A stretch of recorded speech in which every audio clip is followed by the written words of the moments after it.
Jesus already took the beating and the spanking and the suffering that we really deserve. That's the good news. But don't forget about the bad news.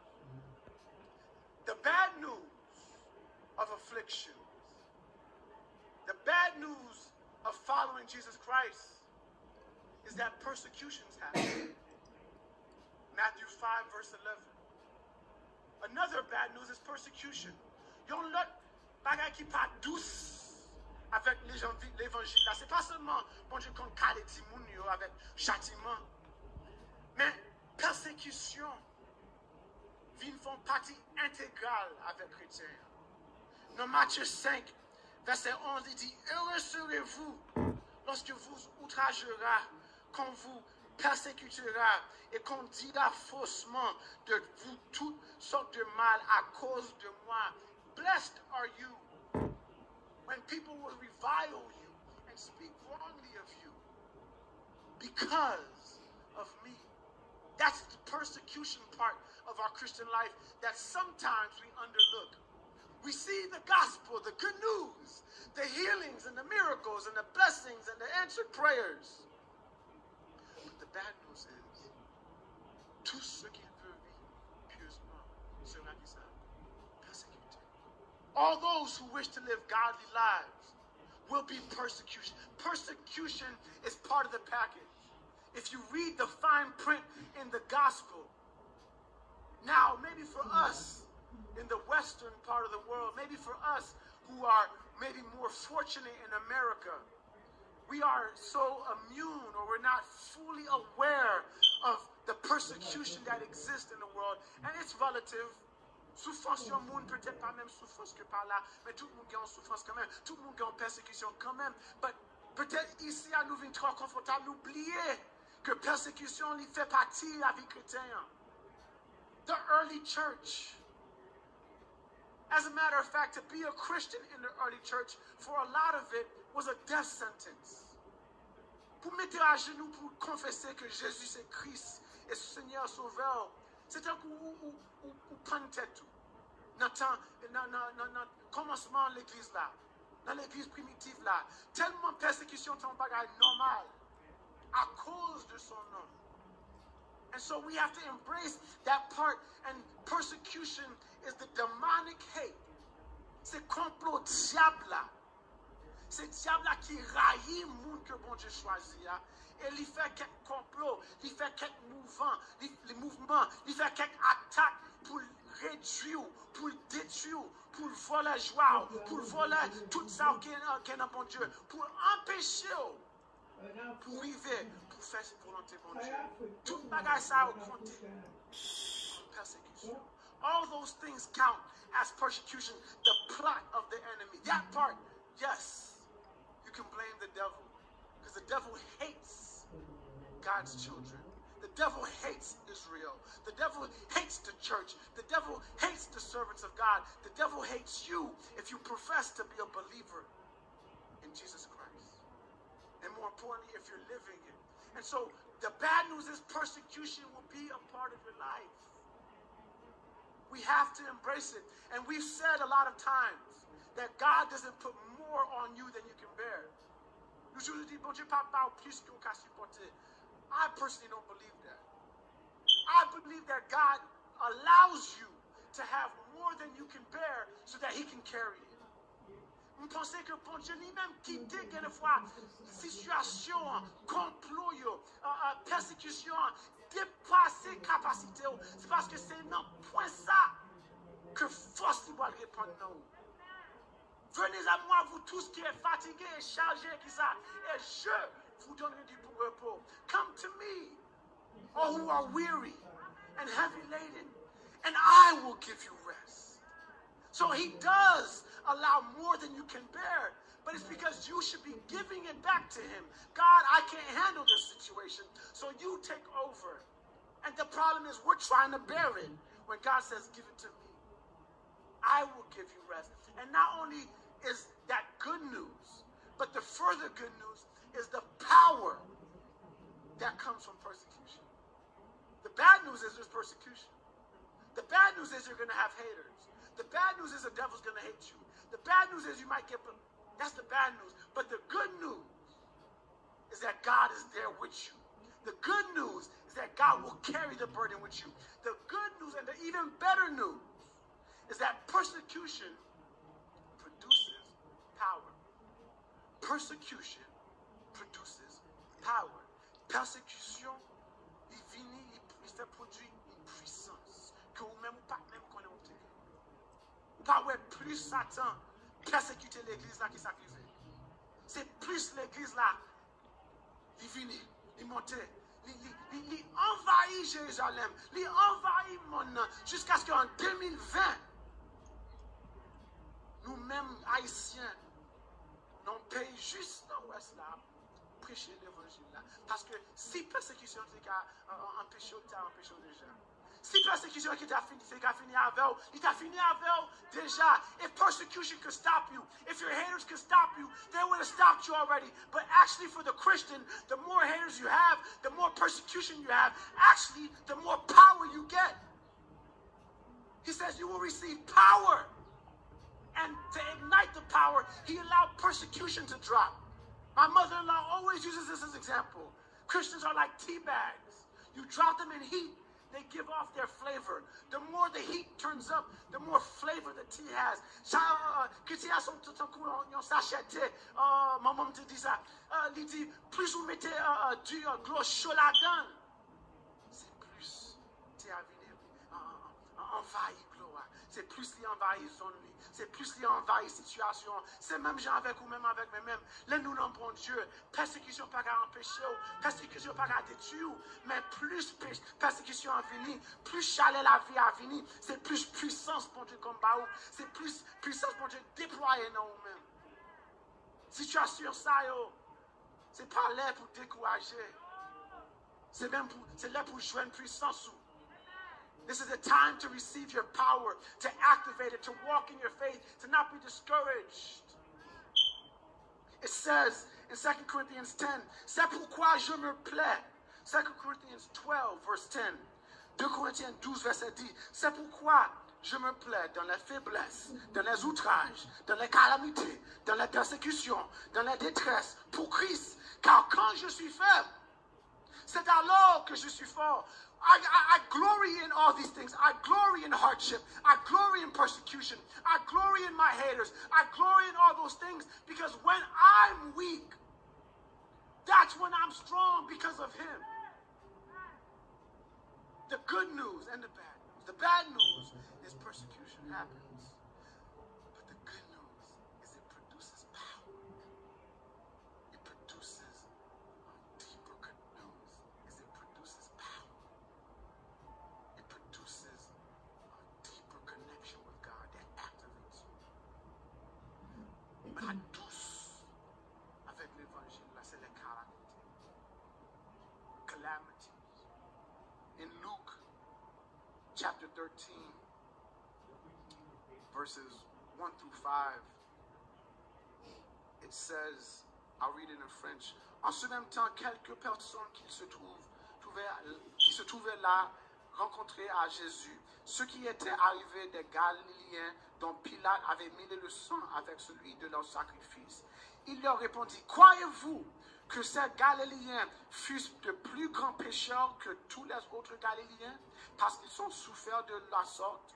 Non, je vous l'ai dit, mais si vous ne vous repentez pas, vous périrez tous également. Ou bien, si 18 personnes sur qui est tombée la tour de Siloé et qu'elle a tué, croyez-vous qu'elles fussent plus coupables que tous les autres habitants de Jérusalem? In Luke chapter 13, verse 1 through 5, some people came to Jesus and told him about people in Galilee, some citizens of Galilee who Pilate had killed them and mixed their blood in a cruel manner. And Jesus says, do you think that their sin was greater than yours because they suffered that way? And then he went to the news. He's like, the news that you heard about the 18 people who died when the tower of Shalom fell on them. Do you think that tragedy, you think it becomes they were greater sinners than you. So gen e bagay nan la vie chrétien. La vie chrétien li pa empêcher que gen e fwa, gen e calamité qui rive. Li pa empêcher gen e fwa gen kek accident, gen kek événement, gen kek désastre naturel que peut-être nous pas même qu'à expliquer. The Christian life, the bad news is, yes, God honors and protects, but sometimes tragedies still happen, even to the Christians. And he's like, do you think that tragedy of the tower falling on them was because they were more sinners than you? Yes, God punishes nations. Yes, God punishes families. Yes, God sends a lot of destroying things, but not every single situation is because of sin. Not every single situation is because God is punishing something. Sometimes because we live in this fallen world. Quelquefois, c'est pas tout bagay, c'est à cause de péché. C'est pas tout bagay, c'est bon Dieu qui. Quelquefois, c'est parce que nous n'avons vie, nous n'avons un monde qui est infini, qui depuis la chute dans le jardin d'Éden, qu'il y a des bagages qui sont arrivés. Qu'il y a des désastres naturels qui sont arrivés. Ce n'est pas parce que vous sont pécheurs qui est plus grand. Ce n'est pas parce que vous faites ça qui est plus mal que l'autre monde. Il y a des fois qu'il y a des tragédies, qu'il y a des calamités qui arrivent chrétiens. And it's not because you were a worse sinner than the others. And so that's part of the bad news. That even sometimes for the Christian, tragedy can come to your front. Unexplainable tragedy. Get if I don't get it. We have a lot of answers. But get if I conjure Dieu grand monde, simplement il fait ça. Sometimes we just have to accept that God is God and we're not. I can't explain that one. I can't explain that tragedy. I can't explain that disaster. Because even as Christians, sometimes calamities and tragedies, they come to our front doors too. And it's not because you were a greater sinner. That's the bad news. But the good news is that we don't have to deal with the situation the same way the world deals. Dans 1 Thessaloniciens 4, verset 13, nous ne voulons pas, frères, que vous soyez dans l'ignorance au sujet de ceux qui dorment, afin que vous ne vous affligez pas comme les autres qui n'ont point d'espérance. Et puis devant, il dit, car le Seigneur lui-même a un signal donné à la voix d'un archange et au son de la trompette de Dieu, descendra du ciel et les morts en Christ ressusciteront premièrement. He says, I don't want you guys to be ignorant of the people who've already passed away and have gone before you. But at the sound of a trumpet, with the archangel of God, Jesus will descend and he will come back with those who have gone before us. The good news of the gospel. And I think that God allows tragedies and calamities. Je pense que mon Dieu, quand il fois, il quitte bagay sa yo rive une fois. C'est parce que, comme il te dit, dans Matthieu, il dit, là où est ton trésor, là aussi sera ton cœur. Where your treasure is, there will your heart be also. Sometimes, I think that God allows us to see the unexplainable tragedies of the world so that as Christians, we can be reminded that this world is not all there is to it. That nice house, that car, that job, that life that you're pursuing, that's good. God gives that. But that's not all there is to it. There's another life that's waiting for us on the other side that's so much better. And sometimes calamities and sometimes tragedies come to your front door and it reminds you that vie ça, c'est pas ça lié seulement. Dans l'autre vie qui a venu qui est plus belle que ça toujours. M'bap trop attaché avec mon Teresa. Mais il y a un jour qui a venu. Côté pas de chagrin encore. Pas de nuage encore. Ni de gloire pour siéger. La paix va là pour ça, pour tout le temps. Non belle TV, tout ça là, qui quand joue glorieux, ça va y est. The good news of the gospel. We're reminded that this life isn't all there is to it. And so Jesus gives us his peace. Je vous donne ma paix. I leave you my peace. You will have problems in this world. You will have tribulations in this world. But I've given you my peace. I'm giving you the peace that surpasses understanding. Ou papa expliquer. Non gon paix non toujours. I'm chanter chant you. You have a peace inside your heart, even during unexplainable tragedies. And so to conclude, the bad news is there's chastisement. The bad news is there's persecution. The bad news is tragedies and calamities. They still happen. And the bad news also is life is a test. Les épreuves. The bad news is your faith has to be tested. La foi obligée de passer des épreuves. Dans Jean chapitre 6, dans Jean chapitre 6, in John chapter 6, Jesus has a lot of disciples following him at this point. And they're expecting Jesus to go to Jerusalem and take over as king. But Jesus begins to preach and talk about the blood, and talk about his flesh, and talk about the cross that he's getting ready to go through. He begins to talk about the spiritual things of God. Jésus commence à prendre parole là, il commence à parler de la chair qui va être crucifiée, le sang qui va être versé, faut y manger chair, faut y manger, faut y boire sang. Et disciples ça étaient prêts pour couronner Jésus comme moi.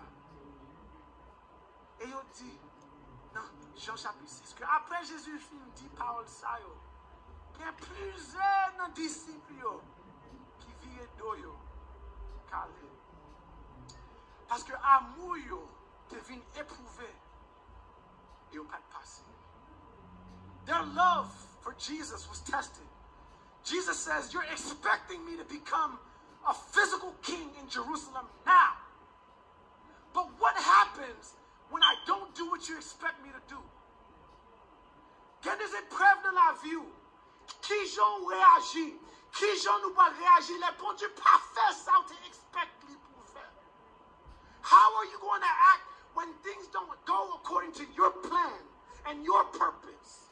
Or when God doesn't answer your prayer when you wanted him to? When God does something that you didn't expect him to do? Jesus looked to his disciples in John chapter 6, his 12, because a lot of them left. And then he looked to his 12 and he said, what about you guys? Are you guys going to leave me too? What about you?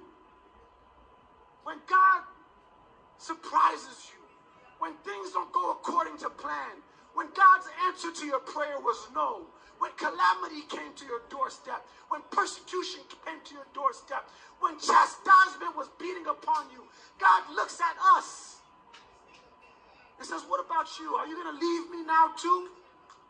Coronavirus is going to make you leave me now too? I love this show called Married at First Sight. Et quelqu'un coupe sans yon pour qu'on voit yon marié avec yon monde. Yon passe des épreuves et puis après 2 mois, faut yon renouveler si yon veut continuer le mariage. It's fascinating. See, some of us got saved at first sight. You didn't really know Jesus. You didn't really know what you were getting into. You just knew enough. You trusted in the Word of God. You trusted in the experts. And you said, Jesus, let's do this. But now that you've been walking with Jesus for a little bit, maybe things are not as easy as you thought they would be. Maybe God didn't give you all this revelation that you've been waiting for. Maybe God didn't give you your wife or your husband or the job, or he didn't answer your prayer right away. But now that you've been walking with Jesus for a little bit of time, the question that Jesus is facing to the church, do you still say yes? Coronavirus hits your family. Do you still say yes? I'm able to protect you. I'm tout puissant. Mais si qui t'est arrivé, est-ce que vous avez dit oui tout? still say yes in this moment now and in the future?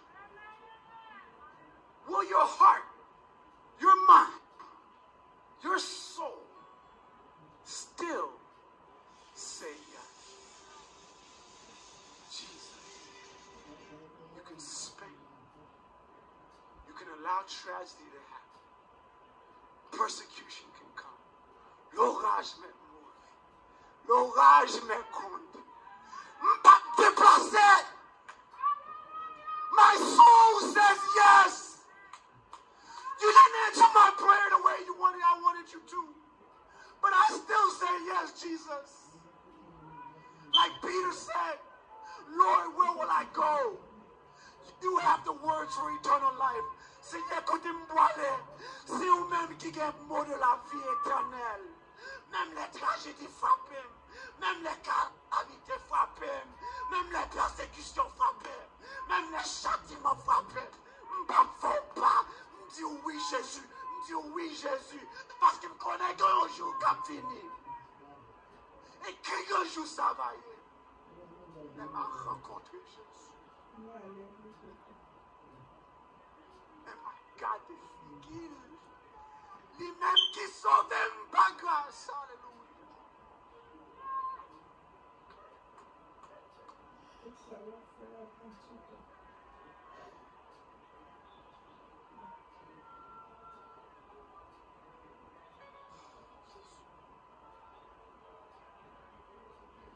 Sing with me. Jour glorieux. Ça va y est, qu'un jour